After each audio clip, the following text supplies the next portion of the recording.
Hello, people, and okay, so this is Minecraft Creations, and I've got a wool pallet over here, but I'm not going to do any building today because I've already recorded the building of this for a new. I'm creating a new playlist which I'm calling Minecraft Engineers. So the going forward, the difference between the Minecraft Creations and the new Minecraft Engineers is that Creations is going to be the finalized product, and what am I trying to say? I lost it. Minecraft Engineers is going to be me building it, and it's going to be an in-depth building. But anyways, if you haven't looked at this and kind of figured it out yet, we have built a calculator, specifically a multiplier. And the specific design is, the design is mine, but the algorithm that is being utilized is the Booth algorithm. So, turning around, look at this. This is just a faceplate. Let me clear this out.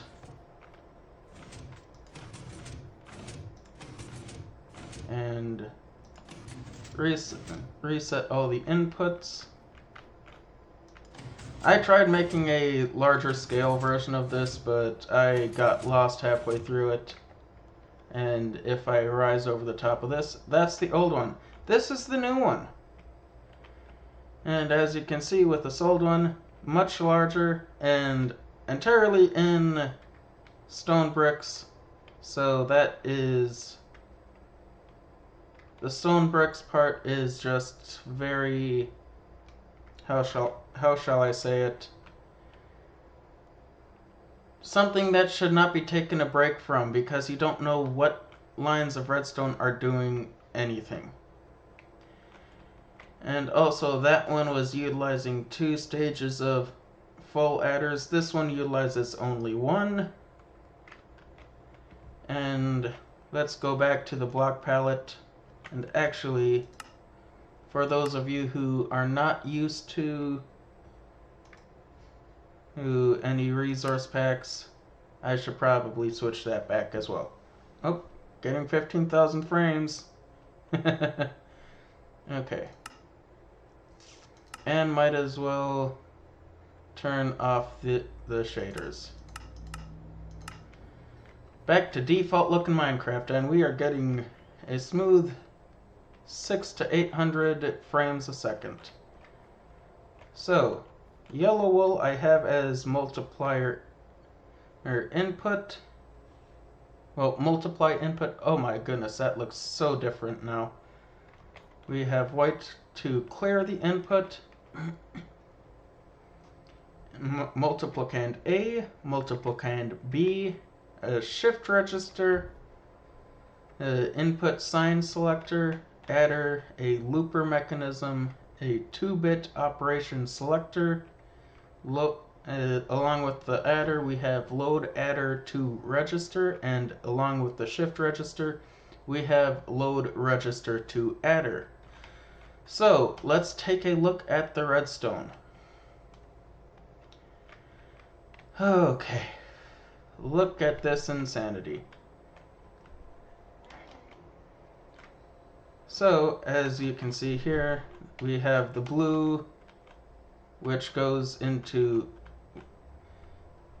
this orange, which this part of this is basically there to... if I flip this switch, then an input A becomes a negative. And what is this redstone doing on the floor? There should not be any redstone on the floor.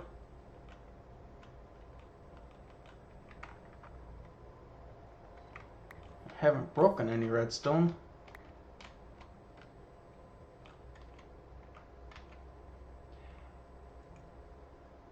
Okay.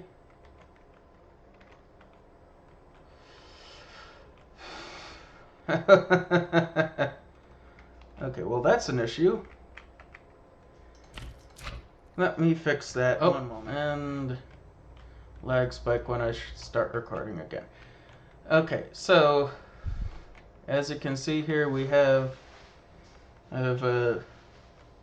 this is an observer that I am using in conjunction with this words with this piston, so that I can toggle my input on and off at the press of a button, and that goes both to an indicator light and to the input a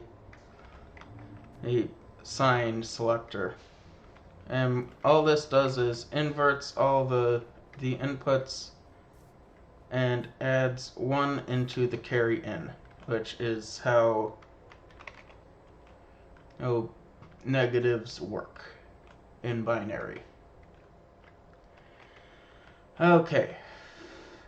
From there, we go, the input A actually makes it into our adders. Oh, I am having difficulty getting around here. So yeah, let's look at this one at the very end. This is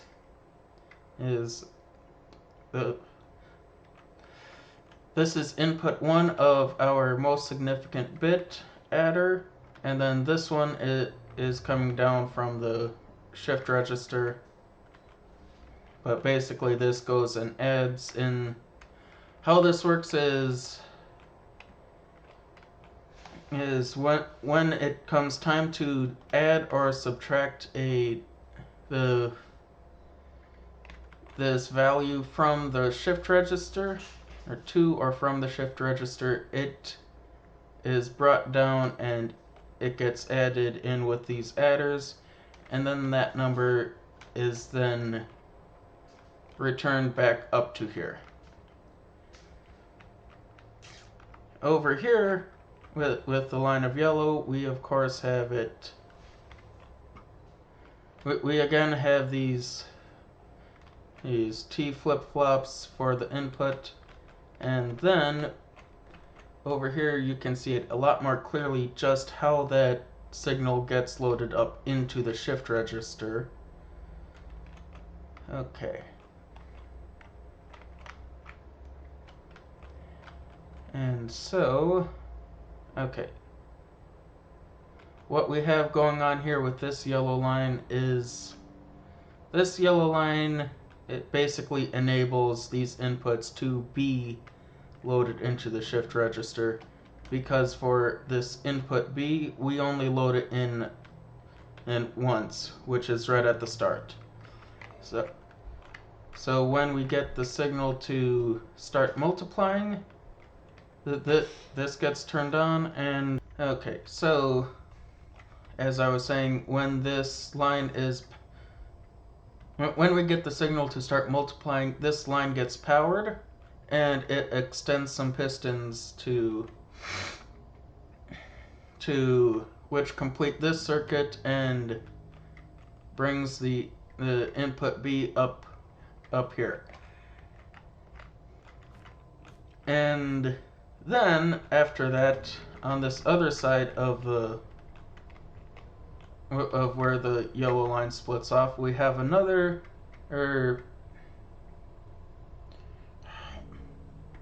what is this, pulse limiter, monostable circuit, and which goes over here and turns it into a 2-tick pulse, which rides all the way up and is fed into the shift register advance line. And 2-tick pulse only, which is important. Less than that, nothing gets through, and more than that, the signal will propagate more than we want it to. So when we click this and we have inputs being supplied, these inputs get loaded. This input will get loaded into this repeater, and that will light this part up. And the same goes with the other four of the lower half of the shift register. And you should notice that there is also this input here. I have a sign over here on the other side. It is an extra bit. We don't use it functionally. Well, that's incorrect. We don't read it as part of the answer. So the answer is going to be only these 8 bits on the top that you see here. And thus that is an extra bit. What we use that extra bit for is comparing these two bits here, this least significant bit and the extra bit. We decide whether we do an operation, and we also decide if that operation is going to be subtraction. So, and how that works is that if the two final bits are 1 and 1 or 0 and 0, we go through and we do not do an operation, we just shift the register. If it is 0, 1, then we subtract that input A from the top 4 of the shift register. If it is 1, 0, then we add that input A into the top half. And if we follow this line, this orange, of course, goes over there and... Oh! Let me quickly fix that. And redstone. Oh! Bit of a lag spike. And makes that input positive or negative. Over here on the blue, however... Oh, why am I getting lag spikes? That doesn't make sense. This comes over to a piston, and that piston just basically tells this redstone signal from the start of the loop. Loop starts here, very informative. And if the block is here, the signal goes straight up to the shift register.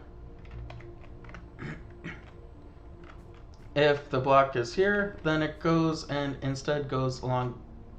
It goes and then it goes, yes. It goes along this line, and this line, I will get to this line later. It follows this red and it goes over here. Its first stop is loading the adder.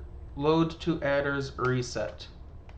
And over here with all this pink wool, what we've got going on here is basically that this is an RS NOR latch, which is fed by an AND gate from the shift registers. But what the reset line does is... Okay, where is that reset line? Okay, let me find that reset line again. That is the set line. So, reset follows this path, goes up and then down, and then there's a repeater, and it goes up this this half slab, and then this is the reset side of the RS NOR latch. On the other side, however, you've already seen the AND gate. Basically, the reason that we have the AND gate here is so that we can It, it's so that we can put the... Okay. The reason we have this AND gate here is so that we can conditionally set the RS NOR latch. We don't want it setting all the time. We only want to set it at the turn of a signal. If we go back to the loop line, the next branch is to... It has a bit of a delay, and then it hits the load to adders set, which we just went over. Then from there, it goes up here, and oh hey, there's another branch. And now we are back onto white wool, which, if you remember, is to clear. This part clears the top half of the shift register. Since we've already gotten the information out of the shift register, there goes my printer. Since we have already gotten this value out of the shift register and saved it into those RS NOR latches, we are able to clear it, and we want to clear it because as we follow the red line over here, we've got some more delays. It comes over here and it hits the load to register set. So basically, these 4 repeaters and the 5th one over there give all of these full adders time to calculate the value of the input and what was in the shift register, and then after that is done, it hits the load to register set,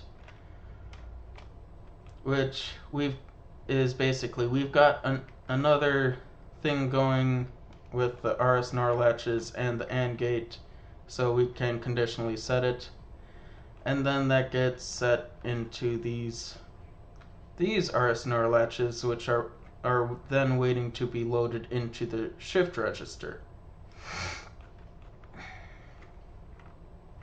which after another 12 ticks, it goes and does just that.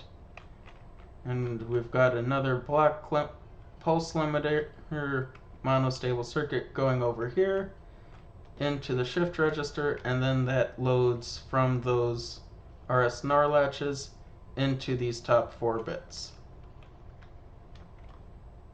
And then after that,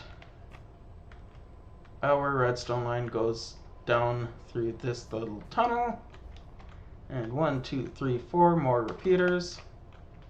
It hits the load to register reset, and that sets all of these RS NOR latches back to their default state.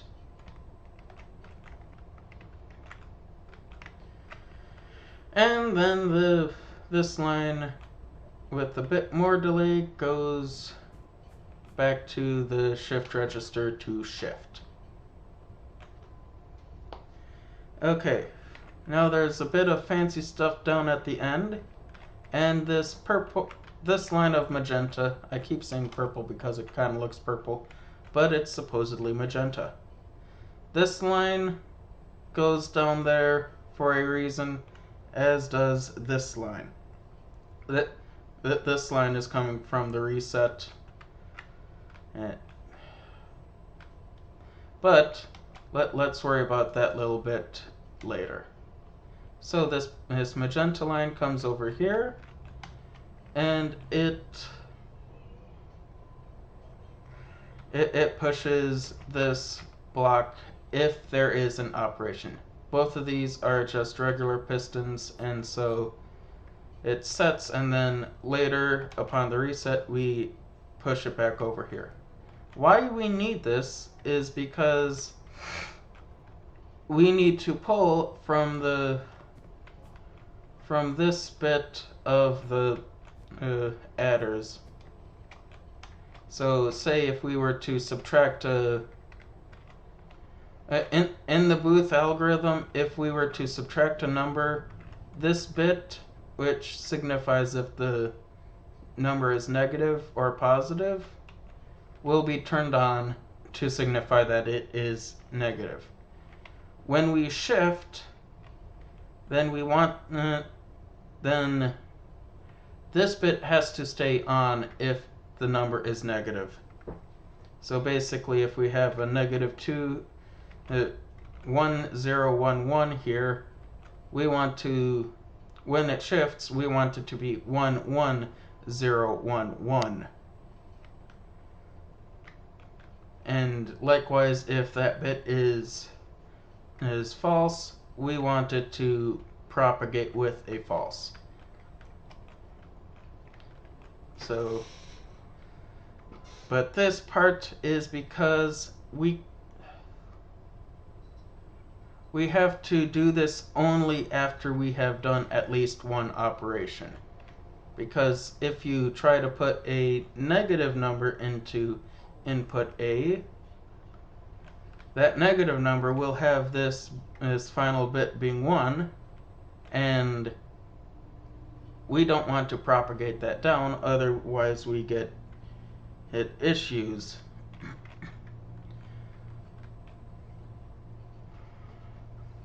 Well, we don't want to propagate that down if we haven't actually loaded anything into this register. The top half of it anyways. Now you see there that there is also this piston, and what this piston does is it comes all the way from the start over here. So this line is coming up from the loop, and that goes all the way over here. And if we are shifting, this is the other part of that same logic that allows this most significant bit to keep its state when you shift. Like, for example, at present it is not, it's extended, like, and so that's the wrong set of words to use. What happens here is that if when we load into the shift register into the top 4 bits, or we clear the top 4 bits, or even if we clear the entire thing, we do not want this bit keeping its state. We want the bit to actually clear or load as per what it should be. So this line coming from there, its purpose is to copy this bit only in the case that we are shifting the entire register. And so that explains that part. Okay.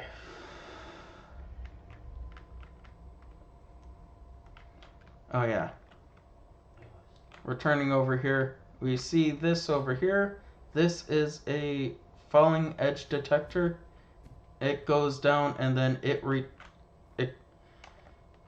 turns on after the shift register has finished shifting, and then it just feeds back into itself all the way over here.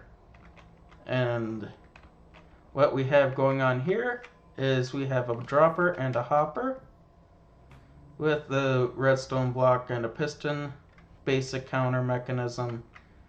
So we've only got 4 bits per input, and so we are only going to do 4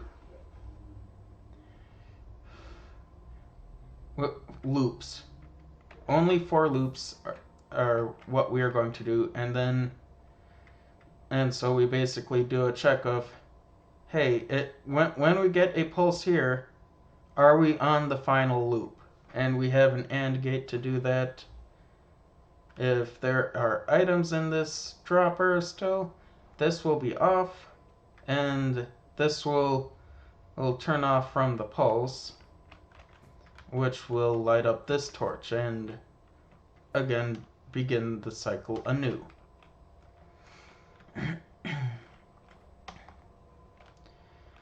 And then of course we have the reset line.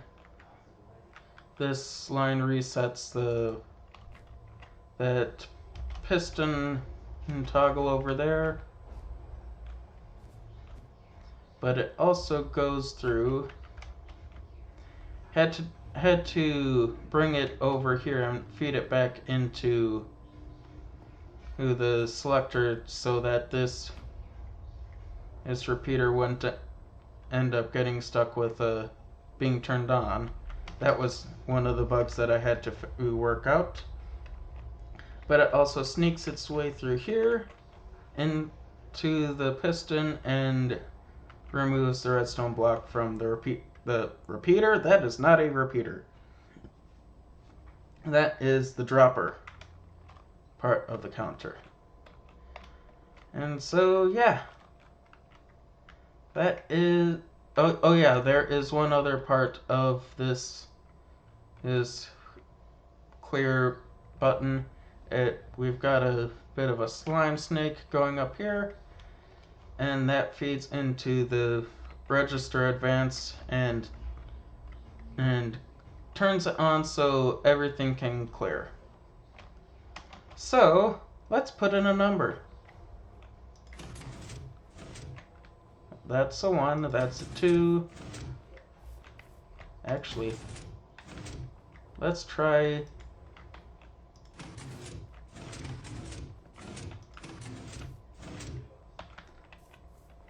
Let us try to do 7 times. Okay. 7 times 7. And we are all cleared at the top. Actually, let me video settings shaders. Now that we are done going through the redstone. Oh, that is the wrong button.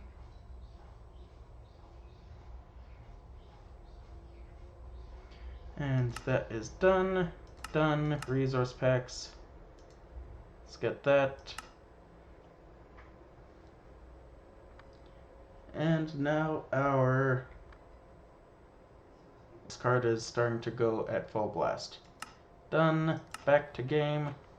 Let's get some date time going.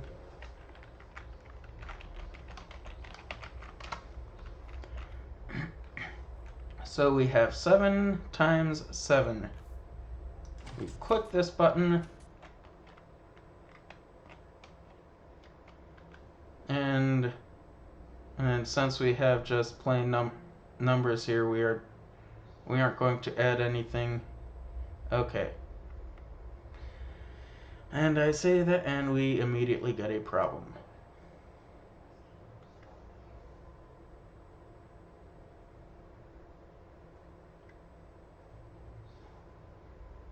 Oh wait, no, we did do a subtract at the start.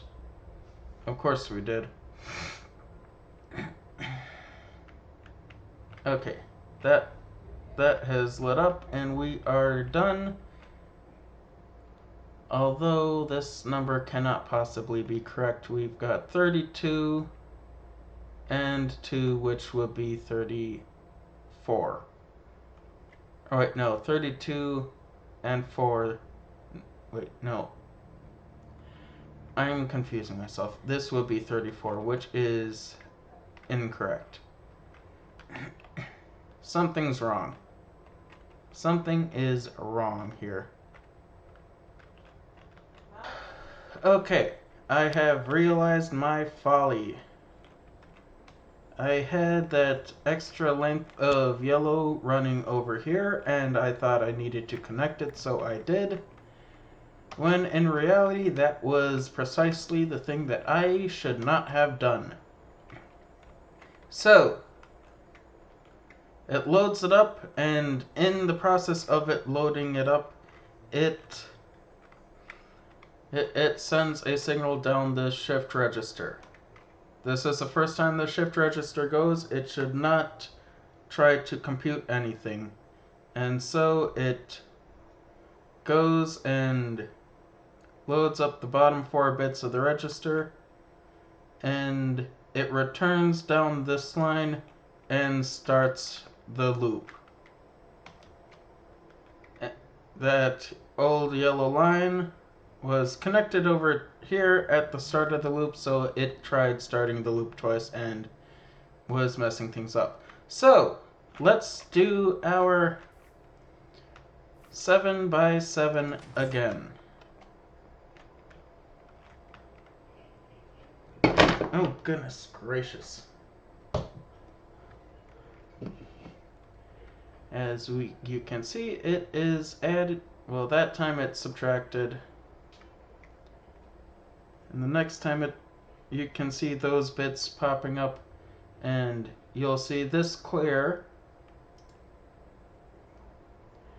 It cleared, and now it is loaded up with the sum of 7 and what was previously in the register. And now we can see that that light is on. We are done. We have 32, 16, and 1. So 32 plus 16 is 48, and 1 more on top of that is, of course, 49, and that is our sum.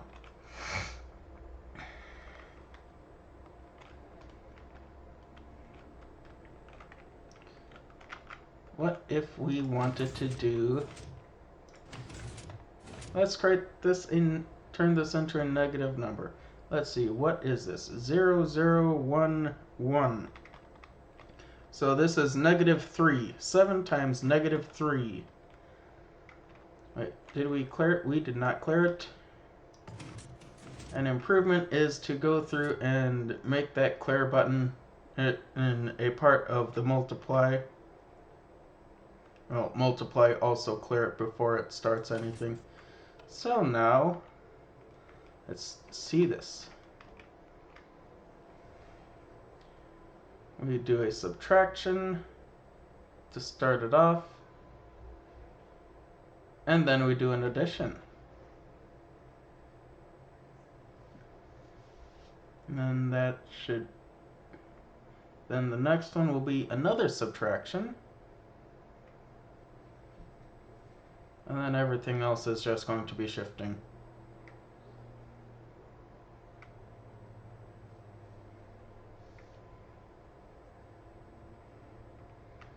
Okay, we are supposedly done. Might need to add a bit of delay there, because as you saw there, that did not finish shifting before that light turned on. Let's see here. We have 16. Okay, actually this is negative.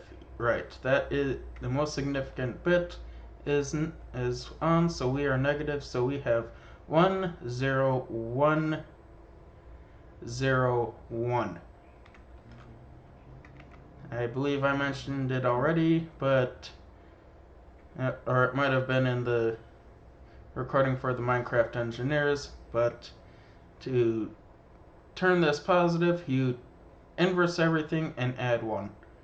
So 1, so that's the 16, and that is 4, and that is 1.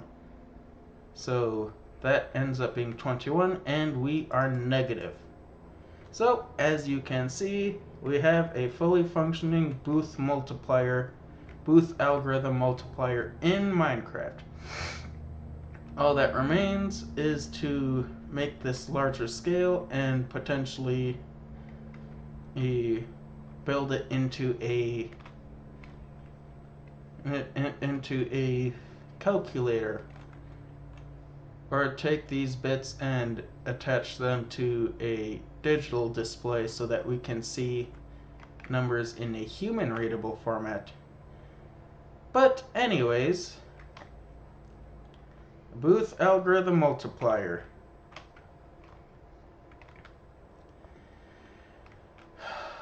Quite a few hours were spent on this, and